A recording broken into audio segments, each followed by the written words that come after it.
Shalom, Bapak Ibu yang dikasihi oleh Tuhan. Kita kembali lagi dalam ibadah online kita, saudaraku. Sebelum kita mendengar kebenaran firman Tuhan, saya rindu kita untuk naikkan satu pujian, saudaraku. Pujian ini mengingatkan bahwa kita berharga di mata Tuhan, saudaraku. Bahwa kita, saudara dan saya, kita adalah orang-orang yang dikasihi oleh Tuhan, orang-orang yang disukai, dicintai dan diberkati oleh Tuhan. Itu saudaraku, dimanapun dan apapun keadaan saudara hari ini, biarlah pujian ini mengingatkan dan mengatakan bahwa Bapa itu betul-betul mengasihi saudara dan saya. Kita naikkan sama-sama, saudaraku, ya.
Salib itu tebus dosa kita,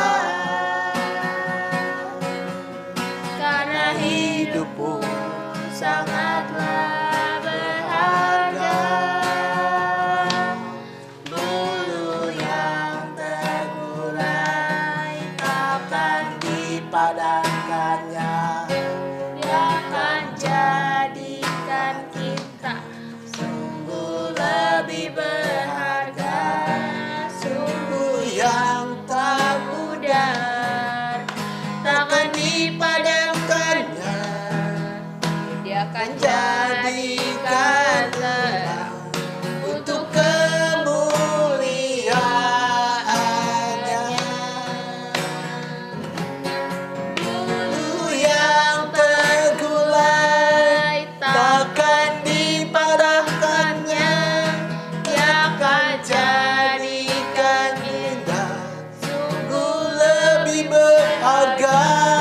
Sumbu yang telah pudar takkan dipadamkannya, dia akan jadikan terang untuk kemuliaannya. Dijadikan terang untuk kemuliaannya, dia akan jadikan terang untuk kemuliaannya.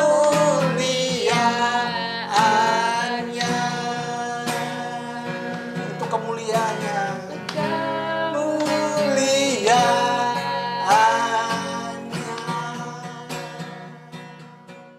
Saudaraku, mari kita berdoa, saudara. Bapa di surga, kami mengucap syukur, terima kasih buat pagi menjelang siang hari ini, Tuhan. Kami bersyukur buat pujian tadi mengatakan bahwa kami berharga di mata Tuhan. Kami berharga bukan apa yang kami lakukan, kami berharga karena apa yang Tuhan lakukan di kayu salib. Di kayu salib bahwa Tuhan telah memberi segala-galanya dalam kehidupan kami, ya Abba. Biarlah lewat kebenaran firman Tuhan ini kami bisa lebih lagi mengerti dan mengenal siapa Kristus yang tinggal dalam kehidupan kami, dan kami mengenal apa yang kami miliki di dalam Kristus. Itu berfirman, ya Abba, di dalam nama Tuhan Yesus Kristus. Mari saudara sama-sama kita katakan amin. Shalom, saudaraku. Kita akan mendengar kebenaran firman Tuhan pada pagi menjelang siang ini, saudaraku. Tadi kita pujian mengatakan bahwa saudara saya, kita adalah orang-orang yang berharga di mata Tuhan, saudara. Bahwa kita berharga, saudaraku, bukan apa yang kita telah perbuat untuk Tuhan, tapi kita berharga karena apa yang telah Tuhan Yesus lakukan di kayu salib, saudaraku. Dia berkata bahwa di kayu salib, saudara, dia telah memberikan segala-galanya dalam kehidupan saudara dan saya. Sehingga hari ini saudara kita bisa hidup di dalam kasih karunia-Nya saudara. Kita bisa hidup di dalam anugerah-Nya yang diberikan kepada saudara dan saya. Sehingga saudara, satu firman Tuhan di Roma 5 ayat 1 saudara, saya bacakan saudara ya. Bahwa sebab itu kita yang dibenarkan karena iman, kita hidup di dalam damai sejahtera dengan Allah oleh karena Tuhan kita Yesus Kristus. Ayat 2-nya saudaraku ya, oleh Dia kita yang beroleh jalan masuk oleh iman kepada kasih karunia-Nya ini, di dalam kasih karunia ini kita berdiri dan kita bermegah dalam pengharapan akan menerima kemuliaan-Nya saudara. Nah saudaraku, kita bersyukur bahwa kita dibenarkan karena iman kita kepada Yesus Kristus, apa yang telah dilakukan di kayu salib saudara. Bukan dengan apa yang kita perbuat, kita lakukan untuk Dia saudara. Nah saudaraku, untuk kita hidup di dalam anugerah ini saudaraku, untuk kita hidup di dalam kasih karunia Tuhan itu luar biasa saudara. Bapa juga memberi iman saudara kepada saudara, yaitu iman daripada anaknya Tuhan Yesus yang tinggal dalam kehidupan saudara dan saya. Sehingga apa saudara? Iman yang dari Yesus sih saudara membuat kita untuk kita bisa mengalami dan hidup di dalam kasih karunia-Nya saudara. Kenapa iman Yesus saudara? Iman Yesus iman yang supranatural, iman yang tidak bisa kita rasakan, kita tangkap dengan 5 panca indera kita saudara. Nah kalau iman manusia saudara, iman manusia yaitu iman kita saudara, apa yang kita lihat, kita pikirkan saudara, apa yang kita bisa rasa, apa yang kita bisa cium dan kita dengar saudara, inilah yang kita percayainya saudara. Sehingga saudara, Bapak tahu bahwa iman manusia nggak bisa kita untuk menjangkau dan hidup di dalam anugerah ini saudara. Maka diberi, kalau saudara baca di Galatia, iman daripada Yesus diberi kepada saudara dan saya. Nah saudaraku, ini dikasih oleh Tuhan. Nah setelah siang hari ini saudaraku, saya akan memberitakan, menyampaikan suatu kabar yang luar biasa, kabar baik saudara, mengenai saudara, nah, siapa kita saudara, dan apa yang kita miliki di dalam Yesus Kristus saudara. Nah waktu kita membaca firman Tuhan saudara, kita mempergunakan iman daripada Yesus. Sehingga apa saudaraku? Kita bisa mempercayai seluruh kebenaran isi firman ini adalah perkataan daripada Allah. Amin saudara. Nah saya baca firmannya saudara di Roma 5 saudaraku. Firman ini sangat luar biasa yang berbicara kepada saudara dan saya. Saya bacakan di sini saudaraku, Roma 5 ayat 17. Firmannya berkata seperti ini saudara. Sebab jika oleh dosa satu orang maut telah berkuasa oleh satu orang itu, maka lebih benar lagi mereka yang telah menerima kelimpahan kasih karunia dan anugerah kebenaran akan hidup dan berkuasa oleh karena satu orang itu, yaitu Yesus Kristus saudara. Nah saudara kita menyadari bahwa firman ini berkata bahwa manusia lama kita saudara, di dalam Adam saudara, itu sudah mati saudara. Dan saat ini saudara, kita manusia baru kita hidup di dalam Yesus Kristus saudara. Maka ayat ini berkata bahwa saudara dan saya, kita telah menerima kelimpahan kasih karunia dan anugerah kebenaran, akan hidup dan berkuasa oleh karena satu orang, yaitu Yesus Kristus saudara.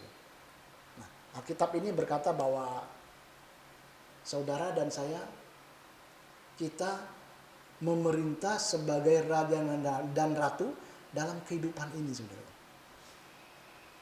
Saudara mesti mengerti bahwa kebenaran firman Tuhan ini saudaraku, kalau saudara baca di Timotius, itu diilhami oleh Allah sendiri saudaraku. Jadi secara harfiah saudaraku, bahwa Bapa menghendaki saudara, Dia mengingini saudara dan saya untuk memerintah di dalam kehidupan ini melalui kuasa anaknya, yaitu Yesus Kristus saudaraku. Amin saudara. Dengan kata lain saudaraku, bahwa dalam kehidupan ini saudaraku, sebenarnya tidak bisa menguasai saudara dan saya. Kitalah yang harus mengaturnya saudara. Inilah firman Tuhan saudara, yang dijanjikan kepada saudara dan saya. Maka pada siang hari ini saya menghimbau kepada saudara saya untuk menanamkan kebenaran firman Tuhan ini, saudaraku, bahwa saudara dan saya, kita yang memerintah dan mengatur dalam kehidupan ini, saudara. Amin, saudara. Nah, saudara, untuk lebih jelasnya lagi, saudara, saya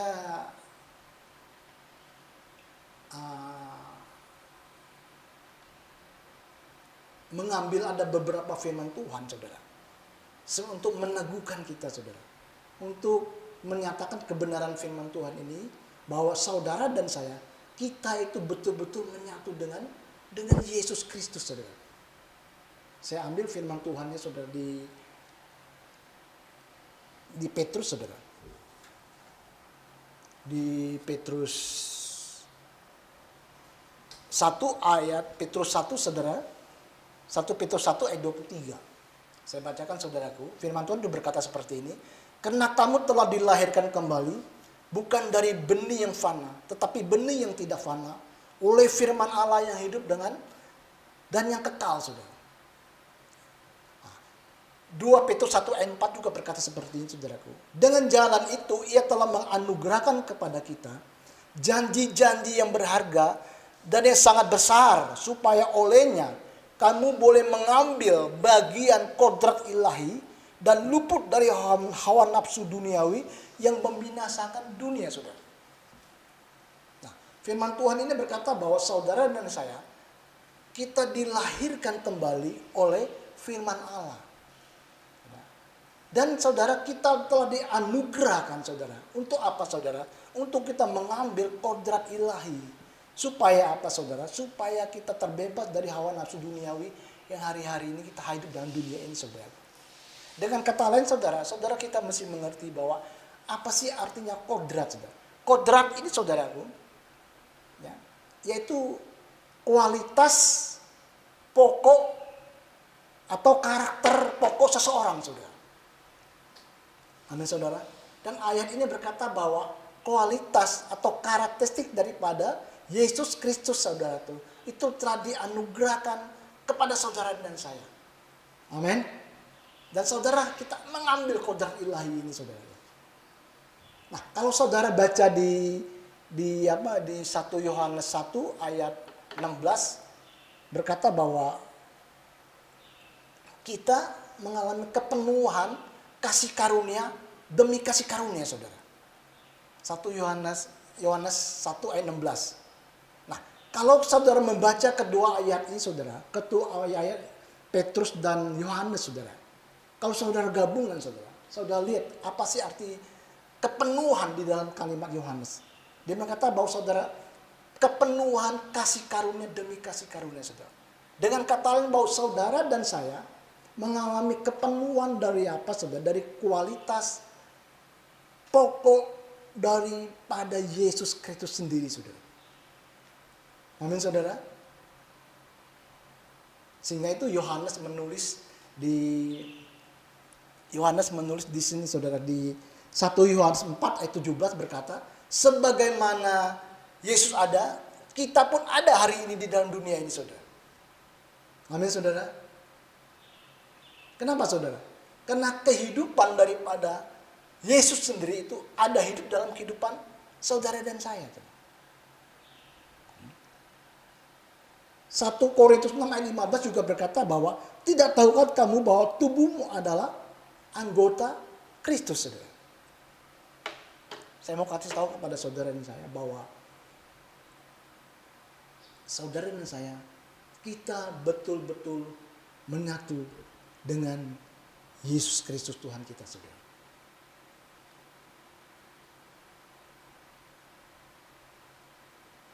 Kita mesti betul-betul mengerti dan memahami realita ini, saudara. Sekarang tiba pertanyaan, apakah saudara dan saya kita mempercayai hal ini, saudara? Amin, saudara.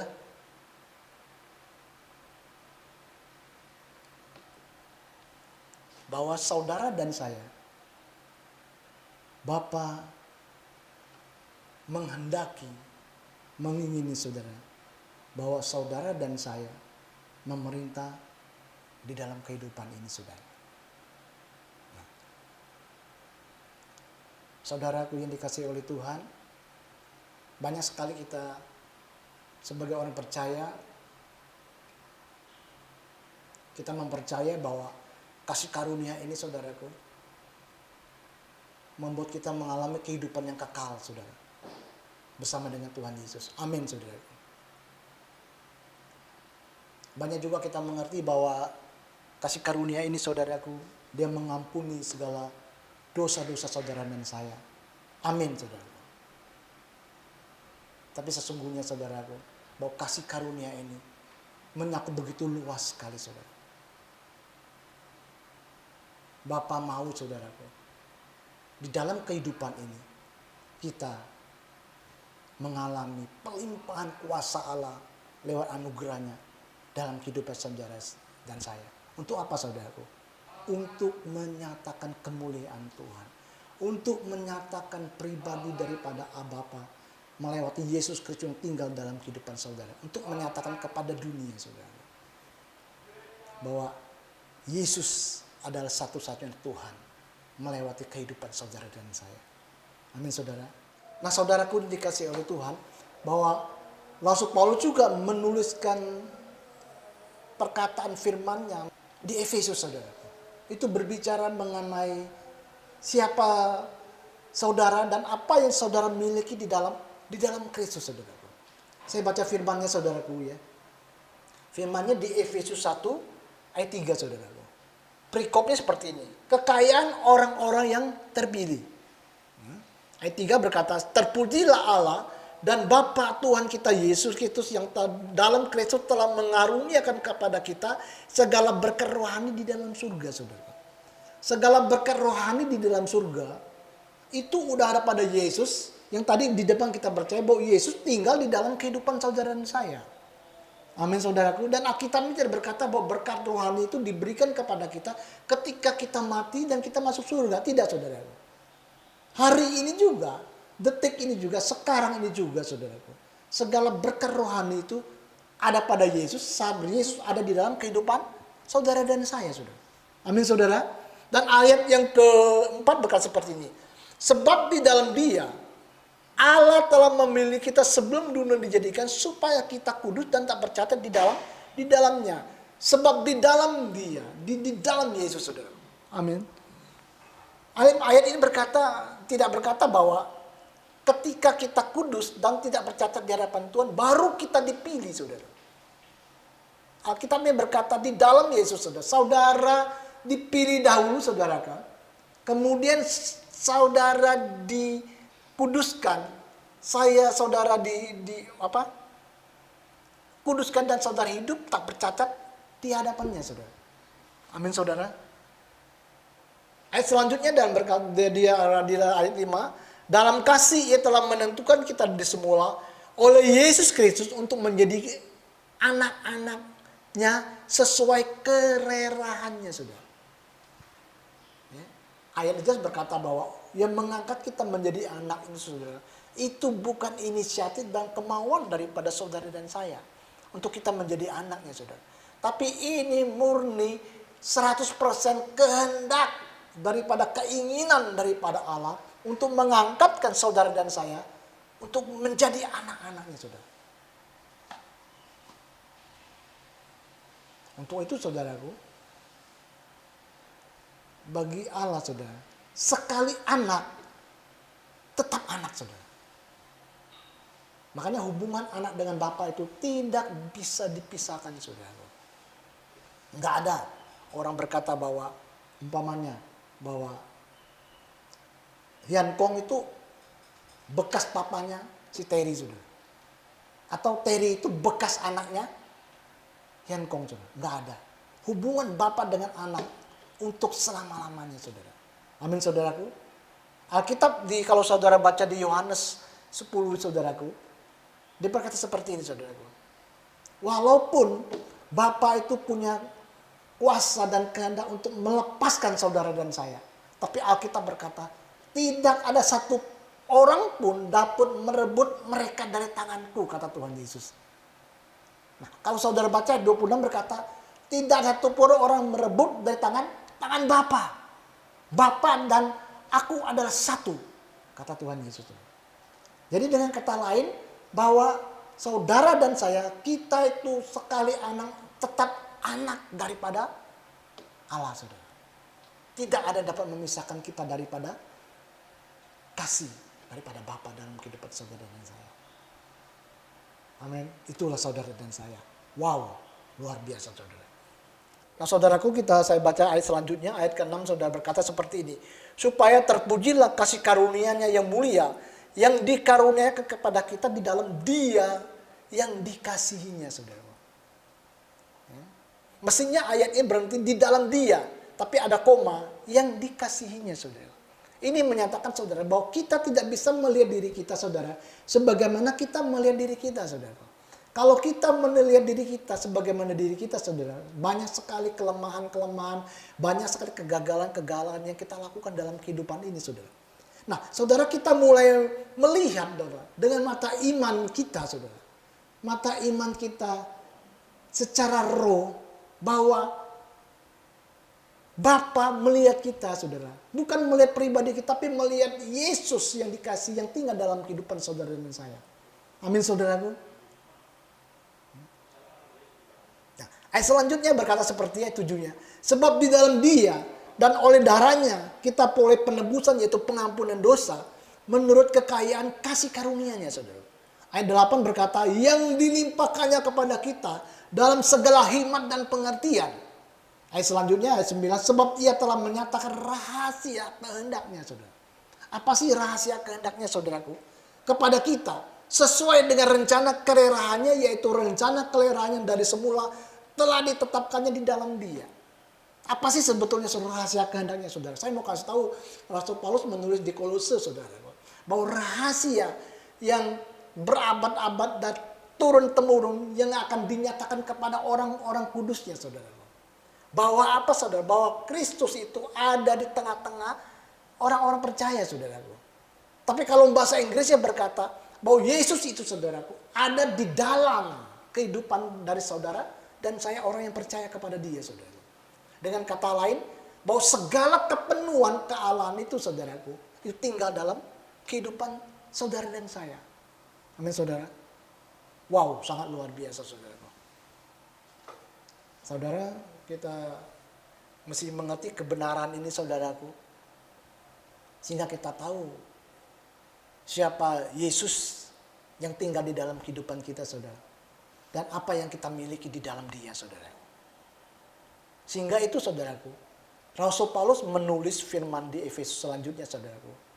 Dia tidak berdoa supaya apa? Supaya Bapa itu memberkati saudara dan saya. Dia tidak berdoa bahwa supaya Bapa itu melindungi saudara dan saya. Tapi dia berdoa, saudaraku, supaya Bapa itu mencurahkan roh hikmat perwayuannya kepada saudara dan saya. Sehingga kita bisa mengenal Dia secara benar. Sehingga kita mengerti siapa kita dan apa yang kita miliki di dalam Dia, saudara. Saya baca firman-Nya, saudaraku. Ayat selanjutnya, ayat ke-17, saudaraku. Nah, ini doa Rasul Paulus, saudara. Dan meminta kepada Allah, Tuhan kita Yesus Kristus, yaitu Bapa yang mulia itu, supaya Ia memberikan kepadamu roh hikmat dan wahyu untuk apa, saudara? Untuk mengenal Dia dengan benar.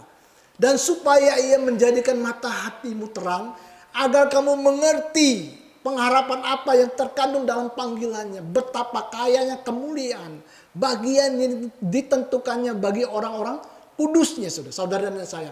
Dan betapa hebat kuasanya bagi kita yang percaya, sesuai dengan kekuatan kuasanya, saudara. Wow, saudara. Nah, saudaraku yang dikasihi oleh Tuhan, saya percaya siang hari ini saudara bisa mengenal dan mengerti siapa Yesus yang tinggal dalam kehidupan saudara dan saya. Dan saudara bisa mengenal siapa saudara dan apa yang saudara dan saya kita miliki di dalam Tuhan Yesus, saudaraku. Tidak sampai di situ juga, saudara. Rasul Paulus juga berdoa di ayat selanjutnya, saudaraku. Di Efesus 3 ayat 17-18, saudara. Rasul Paulus juga berdoa, saudara, sehingga oleh imanmu Kristus diam di dalam hatimu dan kamu berakar serta berdasar di dalam kasih. Aku berdoa supaya kamu bisa bersama-sama dengan segala orang yang kudus dapat memahami betapa lebarnya dan panjangnya dan tingginya dan dalamnya kasih Kristus. Amin saudaraku. Firman Tuhan siang hari ini berkata kepada saudara dan saya. Apapun keadaan saudara. Apapun yang saudara alami dalam kehidupan ini saudara. Bapa, dia mengingini saudara. Dia menghendaki saudara. Bahwa saudara dan saya, kita yang memerintah di dalam kehidupan ini melalui kuasa anaknya, yaitu Yesus Kristus yang tinggal dalam kehidupan saudara dan saya. Amin saudaraku. Nah kita berdoa saudara. Kita akhiri firman Tuhan ini. Bapa kami bersyukur. Terima kasih buat kebenaran firman Tuhan. Yang siang hari ini yang kami dengar Bapa. Bahwa Bapa menghendaki kami sebagai anak-anak yang dikasihi. Untuk kami memerintah di dalam kehidupan ini. Melalui kuasa anak yang Bapa kasih yaitu Tuhan Yesus. Yang tinggal dalam kehidupan kami. Untuk itu kami percaya bahwa kehidupan ini tidak bisa menguasai kami. Dan kami akan yang mengatur. Inilah kebenaran firman Tuhan yang Bapa janjikan diberikan kepada setiap kami anak-anak-Mu. Terima kasih Bapa. Kami mengucap syukur buat siang hari ini. Di dalam nama Tuhan Yesus Kristus. Haleluya. Amin. Amin. Amin.